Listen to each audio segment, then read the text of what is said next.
Hey everyone, and welcome back for another deep dive. You know, this topic is everywhere these days. The USA versus Europe. It's like this classic debate, right? Which side of the pond is really greener? But we wanted to go beyond those kind of cliche comparisons and really get down to the stuff that really matters Yeah. when you're actually thinking about maybe making a move or just even daydreaming about it. Like, what are the things that you really need to be thinking about? Hmm. And for us, we figured that means talking about, your wallet, your roof over your head. That's always a big one. Right. And then that like safety net that hopefully you won't need. But if something goes wrong, it's good to know it's there. So we're diving into some research that compares the economic realities of living in both places. So think, wages, cost of living, and all those things that might keep you up at night or at least have you daydreaming during your commute. Yeah. It's true. Those are definitely the questions that we get asked all the time. And it's interesting because it's not really about finding a winner or loser. It's more about understanding the trade-offs. And then you can think about, which system actually aligns with your own personal Yeah, priorities. exactly. And speaking of priorities, can we talk about everyone's favorite topic, money? Okay. And specifically that minimum wage. Because, here in the U.S., federally, it's $7.25 an hour. But get this.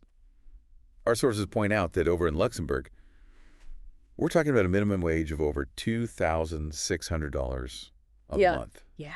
That's more than a lot of people I know make with a college degree here. It's like, wow, that kind of puts things in perspective, doesn't it? It really does. And I think it highlights how important it is to consider purchasing power.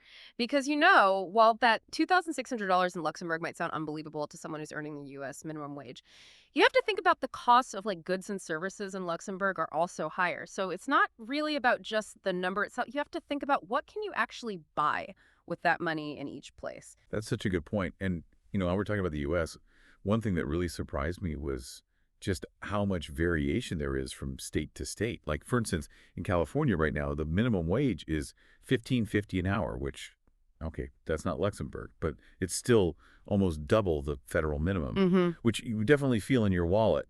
But then on the other hand, you have some states that are sticking with that 725, which, let's be honest, that's really hard to get by on in a lot of parts of the country. Yeah, absolutely. And I think this whole difference in state level policies speaks to a broader point about economic stability and worker protections, because we see this playing out not just in minimum wage, but also in things like social safety nets, which I'm sure we'll get into a little bit later.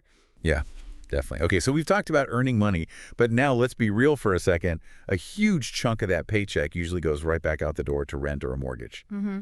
And when we were looking at cost of living comparisons, some of these numbers were enough to make me want to go live in a tiny house. I'm talking over $3,000 for a one-bedroom apartment in New York City. Wow. Yeah, That's a lot. it's a lot. Yeah, those major metropolitan areas like New York or San Francisco, they can be just as expensive as living in London or Paris when it comes to housing. But here's where it gets interesting. Living in smaller cities, and especially in Europe, can actually be a lot more affordable. And it's not just rent or mortgages we're talking about. Everything from groceries to transportation tends to be less expensive outside those major hubs. So are you saying that if you want to live a more budget-friendly lifestyle, that doesn't mean that you have to be out in the middle of nowhere and you're sacrificing access to culture and amenities? It's like you could potentially find that in some of these smaller European cities. Yeah, potentially. It's all about, finding the right fit for your lifestyle and what you want and what you can afford. Right. Because there's just so much to think about. And I don't know about you, but I'm already kind of feeling like I need a vacation. Right. And speaking of which, our sources also go into the all-important topic of work-life balance. Oh, yeah, that's a big one. And it's really interesting to see how those cultural differences kind of come out in those conversations. Yeah. It's kind of like all of these things are connected. Like our sources are saying that in general, Europeans tend to put more emphasis on things like leisure time and family. It's more of a less work-centric lifestyle compared to how we do things here in the U.S. For sure. And I feel like you really see that reflected in the data on vacation time. I mean, a month or more of paid vacation. Can you imagine? Right. It seems like a dream for most Americans, but in a lot of European countries, it's basically just the norm. If you ask me, that sounds like a pretty sweet deal. Totally. It makes you kind of think about what does success even mean? Yeah. What makes a good life good?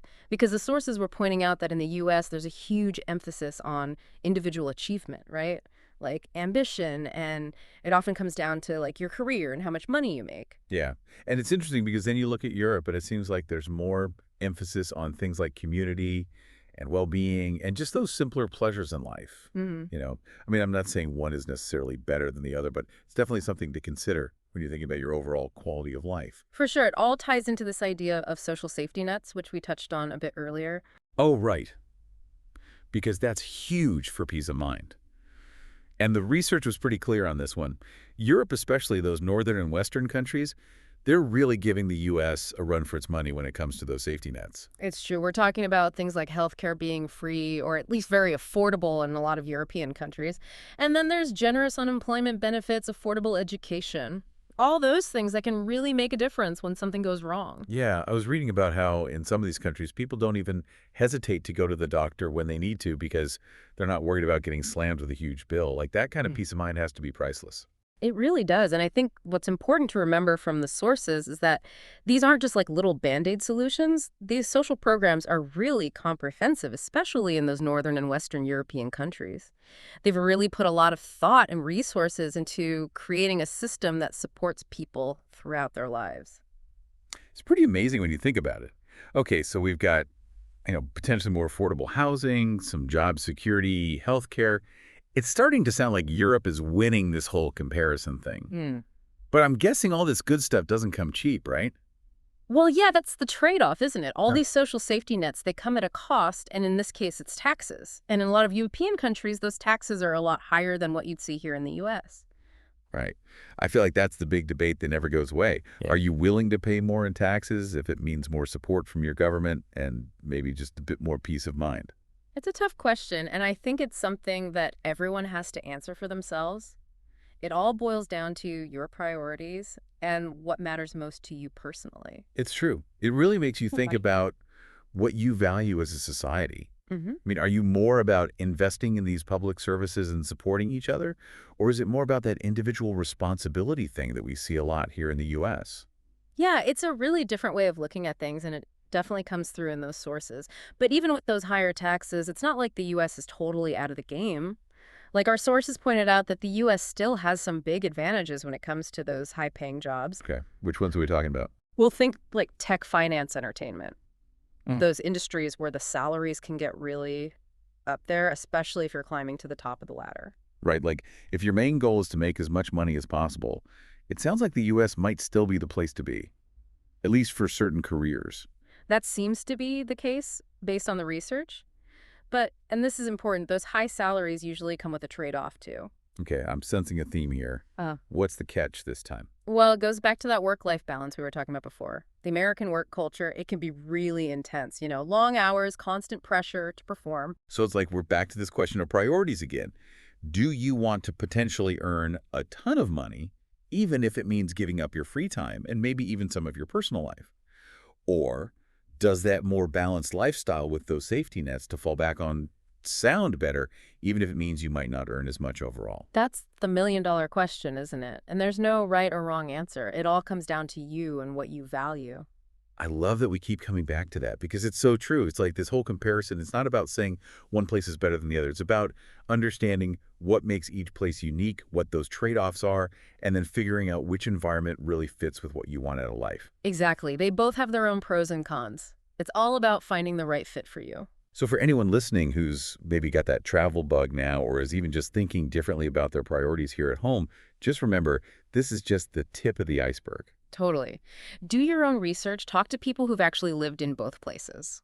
And most importantly, take some time to really think about what matters most to you, what kind of life you want to build. Because ultimately, the greener side of the pond is whichever one helps you live your best life on your own terms. And on that note, we'll wrap up this deep dive. Thanks for joining us. Thanks, everyone.